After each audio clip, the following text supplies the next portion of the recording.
Bu hari ini? Assalamualaikum warahmatullahi wabarakatuh. Sehat Bu? Alhamdulillah sehat, luar biasa. Ini Bu, saya ada tugas ini untuk demonstrasi kontekstual sebagai tugas salah satu CGP kan Bu. Di sini saya ingin mewawancarai Ibu tentang pengambilan keputusan. Ibu ada waktu Bu? Siap, silakan. Saya Ada pertanyaan saya yang pertama Bu, selama ini bagaimana Ibu Karnini dapat mengidentifikasikan kasus-kasus yang merupakan dilema etika atau rujukan moral Bu? Dalam mengambil suatu keputusan yang saya lakukan di sekolah ini, yang pertama kali dilema permasalahan itu kan ada masalah etika dan ada masalah moral. Jadi caranya yang saya lakukan adalah yang pertama, saya identifikasi masalah tersebut. Saya panggil kedua belah pihak atau yang bersangkutan, lalu saya mencari latar belakang permasalahannya dan saya cari yang benar dan salahnya. Jika permasalahan itu sama-sama benar, diselesaikan dengan cara disegerakan, tidak ditunda-tunda. Jika jawaban itu benar dan salah, jadi kan dua alternatif, ada yang benar, ada yang salah. Itu pun juga saya identifikasi. Setelah itu saya cari kebenarannya dan saya juga sudah cari pokok permasalahan kesalahannya. Setelah itu baru saya selesaikan dengan bijaksana, juga berdasarkan peraturan yang berlaku. Lalu barulah saya putuskan kebenaran itu dan dengan rasa kepedulian, saling berlapang dada, dan tak lupa juga saling memaafkan. Jadi ternyata untuk mengambil keputusan itu tidak gampang ya Bu ya? Ya benar. Seorang pemimpin ya. Benar. Pertanyaan selanjutnya Bu, bagaimana Ibu bisa menjalankan pengambilan keputusan di sekolah Ibu, terutama untuk kasus-kasus di mana ada dua kepentingan nih Bu yang sama-sama benar dan menjadi dilema buat Ibu? Yang sama-sama benar atau sama-sama mengandung dilema, baik.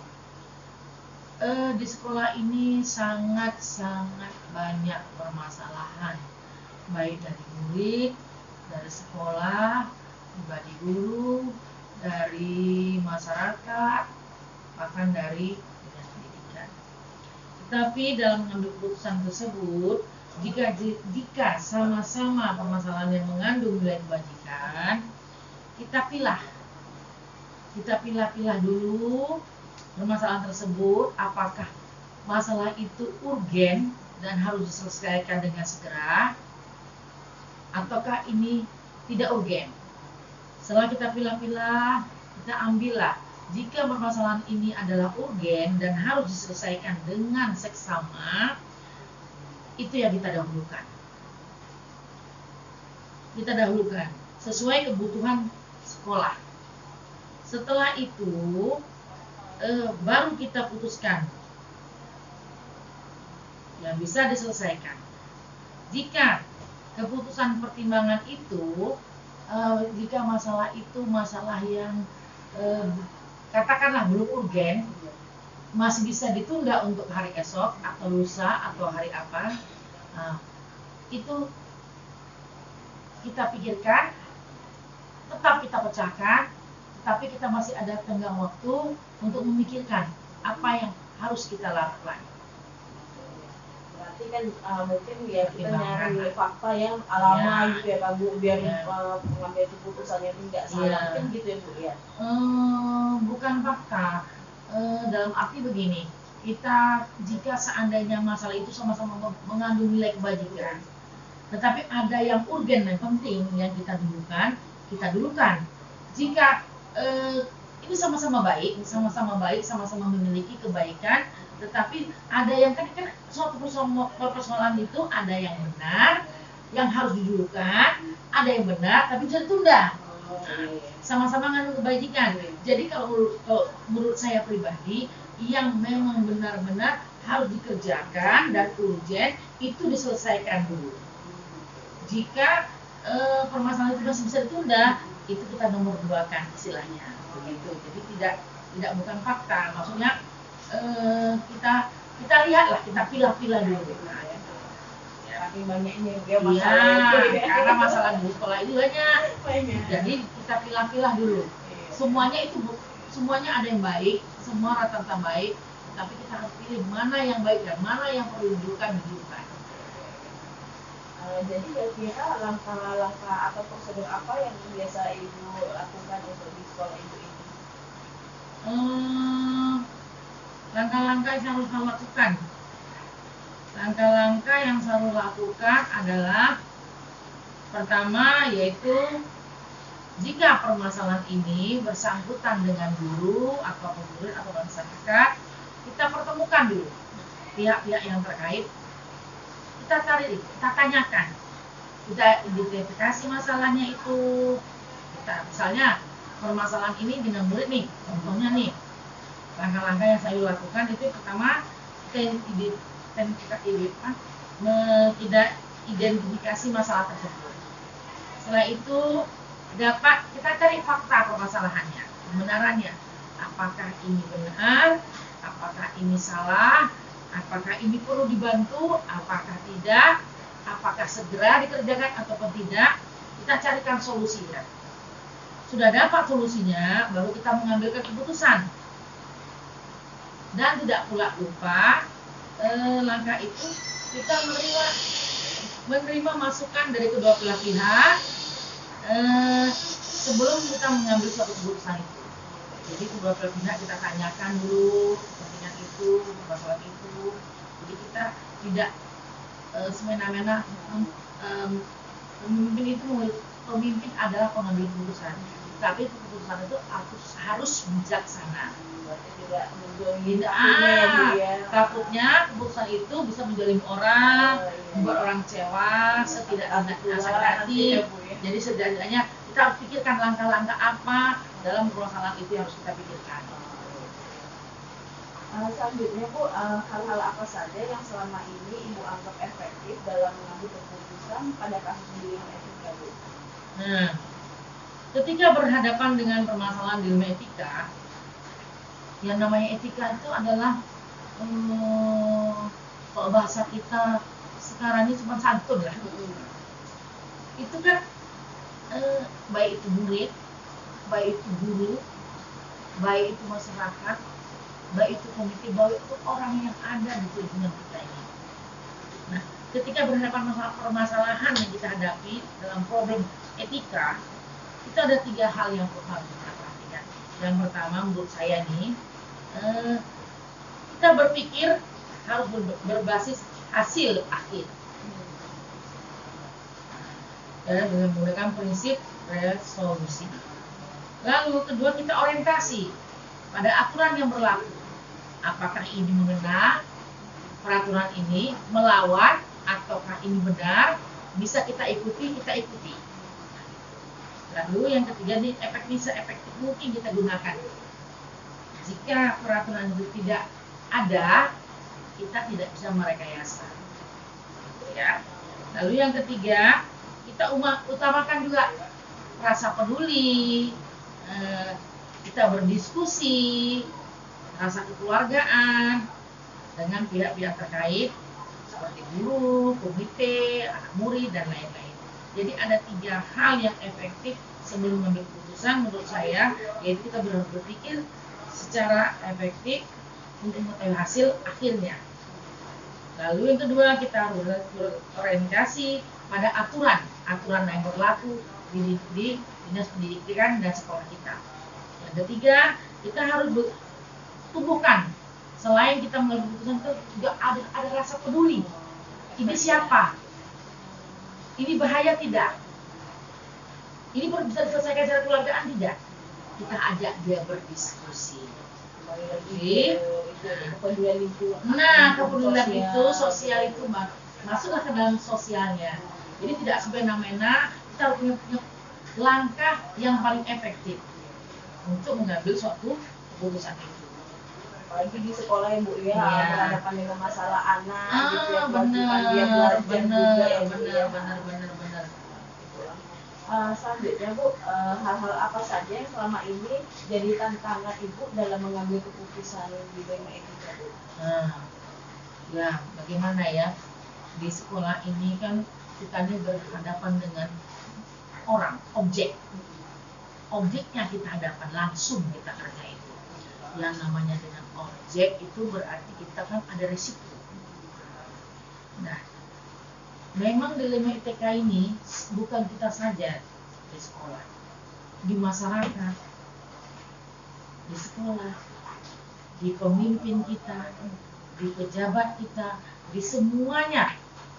Itu dilema ITK sangat-sangat trending topik lah begitu. Tetapi kalau menurut saya, dilema ITK yang saya lakukan di sekolah ini yaitu permasalahan itu memang agak sulit untuk diputuskan secara menyangkut hal-hal yang sama-sama benar. Jika hal-hal itu sama-sama benar, memang agak sulit. Tetapi kita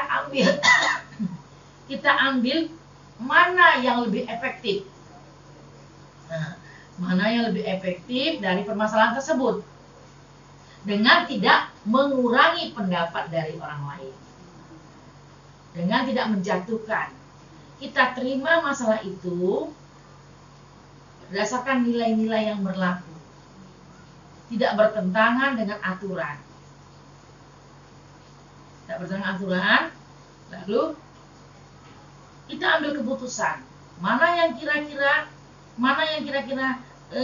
ini penting, mana kira-kira ini tepat. Lalu aturan itu yang berlaku, lalu kita beri pengertian, lalu kita ambil keputusan. Jangan lupa rasa kepedulian itu juga harus kita pertimbangkan, sehingga orang yang memberi keputusan itu, yang memberikan saran tentang nilai-nilai kebajikan yang ada, tidak saling dirugikan. Karena ya kata Ibu tadi kan kita sama makhluk hidup ini ya, kita hadapi gitu kan. Takutnya nerima tapi di kemudian hari malah merembet sakit hati gitu, begitu. Jadi kita sebagai pemimpin itu, kalau menurut saya harus lapang dada. Kita menerima masukan, kita kumpulkan masukan itu. Setelah kita kumpulkan masukan itu, kalau kira-kira salah, kita perbaiki. Kalau memang masukan itu benar dan perlu ditingkatkan, kita akan tingkatkan. Seperti itu. Jadi tidak kita hantam promo semua, atau kita tidak terima pendapat-pendapat orang, solusi-solusi orang, cerita-cerita orang, kita tampung. Itulah sebagai pemimpin. Lalu baru kita pilah, kita ambilkanlah suatu kebijakan, barulah kita ambilkan keputusan. Ini loh maunya sekolah.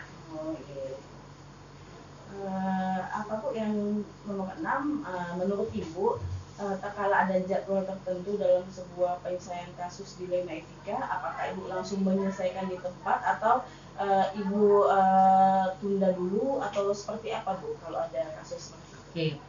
Jika permasalahannya tidak berbahaya, bisa diselesaikan di tempat, saat itu tuntas, kita selesaikan di tempat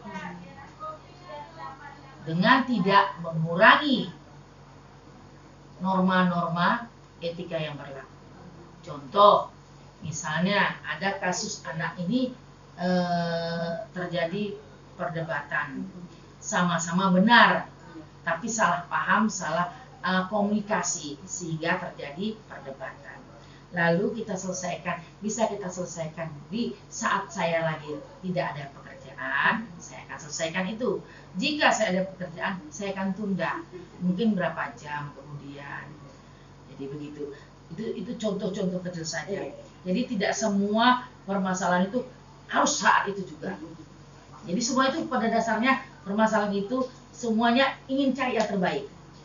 Yang ingin terbaik sesuai prosedur yang berlaku, sesuai mekanisme lah pendidikan. Apakah kita ini patut diselesaikan saat itu juga, apakah tidak patut, apakah tidak.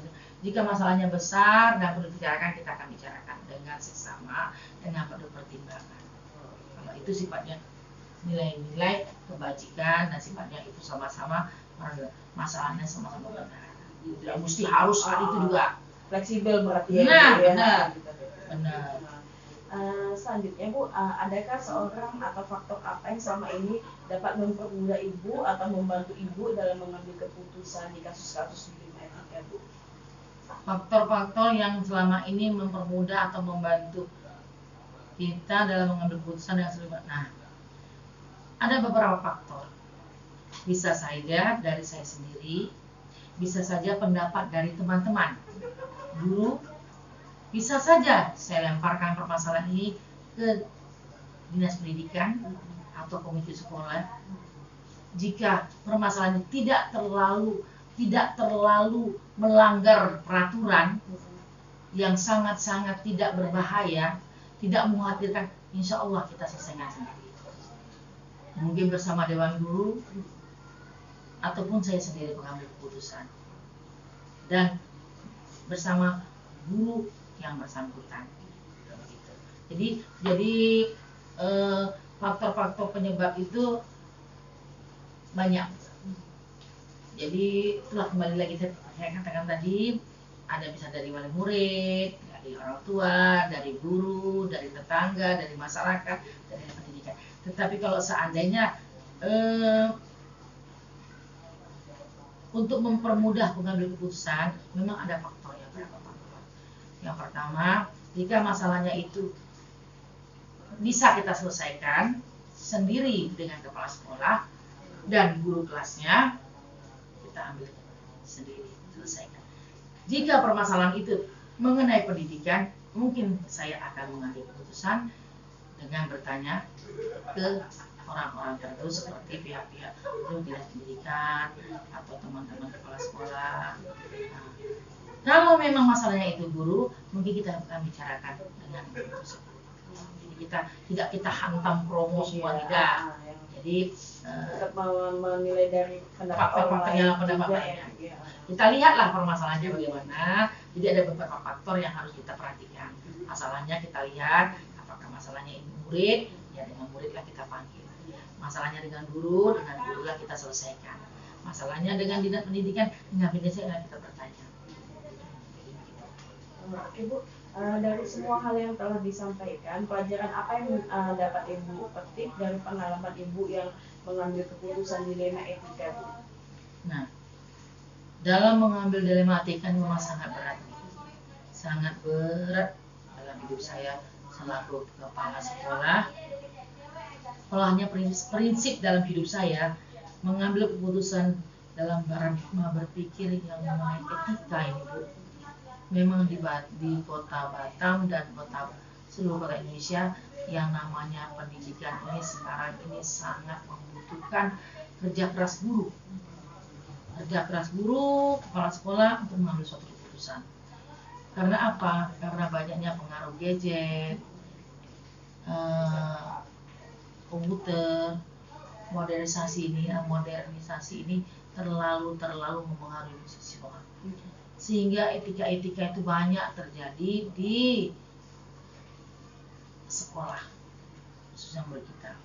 Nah, nilai kebajikan yang saya ambil dalam diri saya mengambil keputusan tersebut adalah, yaitu pertama dengan mengambil prinsip.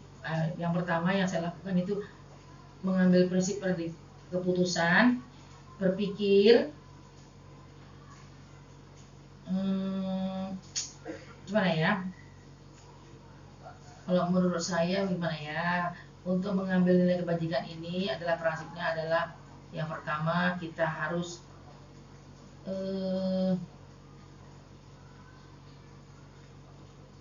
pada dasarnya yang pertama harus berlapang dada, mendengarkan keluhan, mendengarkan permasalahan.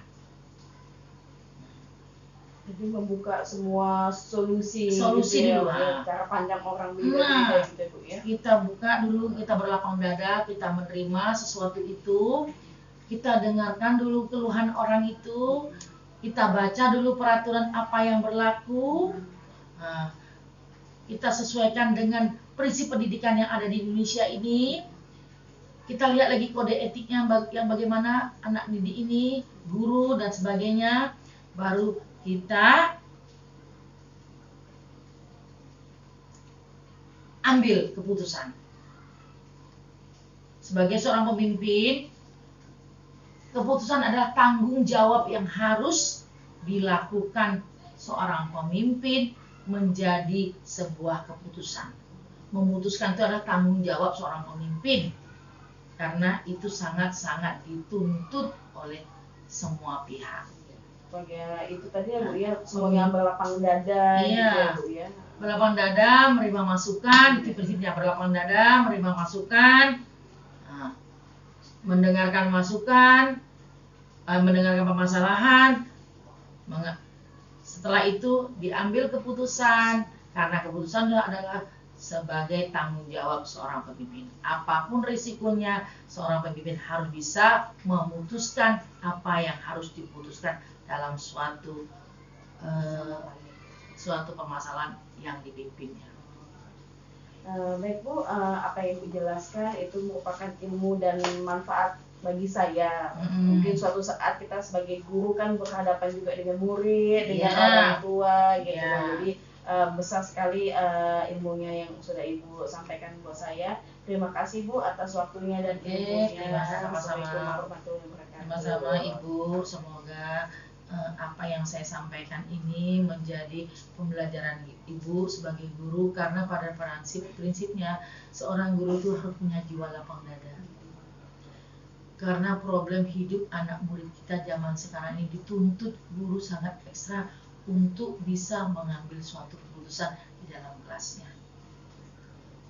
Nah, ya mudah-mudahan dengan begini, dengan wawancara, memang ini adalah tugas yang Ibu harus lakukan, tetapi ini adalah pembelajaran untuk Ibu. Semoga kedepannya Ibu menjadi sukses. Insya Allah. Ya. Assalamualaikum.